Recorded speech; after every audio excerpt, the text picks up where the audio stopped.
آئندہ یہ میں کبھی کسی سے نہ سنوں کہ ہمیں تو پالیٹکس کا نہیں پتا, ہمیں سیاست کا شوق نہیں ہے.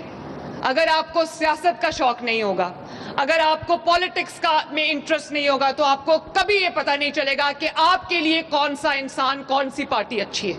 نہیں انشاءاللہ تعالی. مجھے آپ کی پرواہ ہے, میں آپ کو اکیلا نہیں چھوڑنا چاہتی. یہ سن کے بور تو نہیں ہوگے نا, سو تو نہیں جاؤ گے, پکا دھیان سے سنو گے؟ Very good. تو بچوں, آج جب میں آپ کے اسکول میں انٹر ہو رہی تھی, Nawaz Sharif school of eminence میں, تو میں سوچ رہی تھی کہ جب میں بلڈنگ میں انٹر ہوئی, گاڑی آ کے رکی تو میں نے بلڈنگ دیکھی, میں نے اسکول کا کیمپس دیکھا. یقین مانو میری آنکھیں بھر آئیں. اتنا خوبصورت کیمپس کہ کون کون سے بچے میرے ساتھ اگری کرتے ہیں کہ جو مہنگے پرائیویٹ سکولز ہیں ان کے پاس بھی یہ کیمپس نہیں ہے. کون کون اگری کرتا ہے میرے سے؟ آل ہینڈز آر اپ, ماشاءاللہ. اور پھر جب میں اندر کلاس رومز میں گئی تو تمام کلاس رومز ایئر کنڈیشن تھے. تمام جو کلاس رومز تھے وہ اسمارٹ کلاس رومز تھے, اور ٹچ سکرینز لگی ہوئی تھیں. لائبریری ہے, کمپیوٹر لیبز ہیں, اسٹیم لیب ہے, اے آئی کی لیب ہے, اور اتنی آپ کی زبردست پرنسپلز ہیں, اتنی آپ کی زبردست ٹیچرز ہیں, ماشاءاللہ کوالیفائڈ ٹیچرز ہیں. تو مجھے اتنی خوشی ہوئی یہ سب دیکھ کے, کیونکہ بہت میرا دل روتا تھا, بہت مجھے تکلیف ہوتی تھی بچوں جب میں یہ دیکھتی تھی کہ میرے پنجاب کے بچیاں کتنے برائٹ ہیں ماشاءاللہ, ان کے اندر کتنا ٹیلنٹ ہے, اور صرف وسائل کی کمی کی وجہ سے بچے آسمان کو چھونے سے رہ جاتے ہیں. مجھے پتہ ہے آپ سب بچوں کی آنکھوں میں خواب ہیں, آپ کے ماں باپ کی آنکھوں میں آپ کے لیے خواب ہیں, آپ کی کامیابی کے لیے, آپ کی اونچی اڑان کے لیے خواب ہیں. تو اب آپ کو میں تمام پنجاب کے ان بچوں سے بات کرنا چاہتی ہوں, آپ سے جو یہاں عارف والا کیمپس میں بیٹھے ہیں, اور ان سے جو مجھے ٹی وی پہ سن رہے ہیں. میں آپ سب کو یہ بات کہنا چاہتی ہوں کہ اگر آپ کے والدین کے پاس یا آپ کے پاس وسائل نہیں ہے, وسائل کی کمی کوئی گناہ نہیں ہے, یہ اللہ تعالیٰ کی تقسیم ہے, اس پہ کوئی شرمندہ ہونے کی ضرورت نہیں ہے. اگر کہیں وسائل کی کوئی کمی ہے تو آپ کی ماں مریم نواز شریف آپ کو انشاءاللہ تعالی ہر وہ وسیلہ, ہر وہ وسائل مہیا کرے گی کہ آپ کی اڑان میں کوئی کمی نہ آئے. اور Nawaz Sharif school of eminence آپ کا جو کیمپس ہے وہ گواہ ہے, اور 300 Nawaz Sharif schools of eminence جو بن رہے ہیں وہ اس چیز کے گواہ ہیں کہ مریم آج جو وعدہ اپنے بچوں سے کر رہی ہے وہ 100% سچ ہے.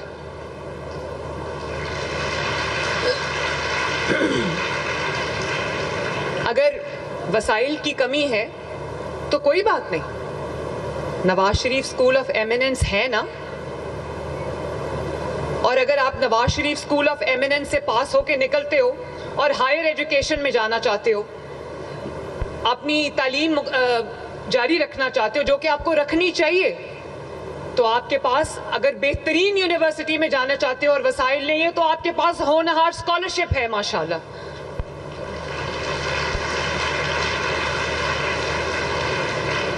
اور ہونہار اسکالرشپ کے بعد جب آپ اپنی ڈگری پوری کرتے ہو, کمپلیٹ کرتے ہو, اس کے بعد اگر آپ کسی بزنس کرنا چاہتے ہو تو آپ کو سود فری, انٹرسٹ فری لون آپ کے پاس ہے, تاکہ آپ بزنس کر کے اور اپنی ڈگری, اپنی تعلیم مکمل کر کے اپنی ڈگری ہاتھ میں لے کے نہ پھرو. آپ کمانے والا ارننگ ہینڈ بن جاؤ, آپ کسی پہ ڈپینڈ نہ کرو. اور اگر آپ بزنس نہیں کرنا چاہتے, نوکری کرنا چاہتے اور آپ کے پاس سکل نہیں ہے, تو جانتے ہو بچوں پنجاب کے 5 لاکھ بیٹیاں اور بیٹے ٹرین ہو رہے ہیں, سکل ڈیولپمنٹ سیکھ رہے ہیں.